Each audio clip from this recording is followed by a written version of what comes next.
కానీ వైఎస్ఆర్ కాంగ్రెస్ పార్టీలో నెంబర్ 2 స్థానం కోసం చాలా కాంపిటీషన్ ఉంది, ఆ కాంపిటీషన్లో మీరు కూడా ఉన్నారు అని చెప్పని అంటూ ఉంటారు కదా. నెంబర్ 2 స్థానం అన్నటువంటిది ఒక మిథ్య. ఎవరికి నెంబర్ 2 స్థానం అన్నటువంటిది ఉండదు. అది ఎవరైనా నెంబర్ 2 అని అనుకుంటే అది వాళ్ళ భ్రమ మాత్రమే. ఓకే, మీరు నెల్లూరు వైఎస్ఆర్ కాంగ్రెస్ పార్టీ లోక్సభ అభ్యర్థిగా ఇప్పుడు పోటీ చేస్తున్నారు. మీరు ఇష్ట ప్రకారం వెళ్ళారా, బలవంతంగా మిమ్మల్ని నెట్టారా? మొట్టమొదటి నుంచి కూడా జగన్మోహన్ రెడ్డి గారు ఏ ఆదేశాలు ఇస్తే ఆ ఆదేశాలను తూచా తప్పకుండా పాటిస్తూ వచ్చాను. ఆయన రాజ్యసభకు పొమ్మన్నారు, రాజ్యసభకు వెళ్ళాను. ఇప్పుడు లోక్సభకు వెళ్ళమంటున్నారు, నేను లోక్సభకు వెళ్తూ ఉన్నాను.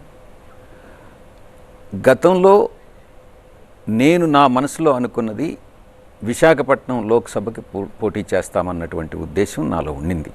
ఎందుకనంటే ఒకానొక సమయంలో ఇంచుమించుగా 10 మంది ఎంపీలు నెల్లూరు ప్రాంతం నుంచే రాష్ట్రంలో ఎన్నికైనటువంటి పరిస్థితి. విశాఖపట్నం నుంచి ఎన్నికై అక్కడే స్థిరపడదామని అనుకున్నాను. కానీ ఈరోజు జగన్మోహన్ రెడ్డి గారు ఇచ్చినటువంటి ఆదేశాల మేరకు నెల్లూరు లోక్సభ స్థానానికి పోటీ చేసి నెల్లూరులోనే ఎక్కడైతే నేను పుట్టానో, ఎక్కడైతే నేను విద్యాభ్యాసం చేశానో ఆ ప్రాంతంలోనే నేను మళ్ళీ తిరిగి సెటిల్ కావడం జరుగుతుంది.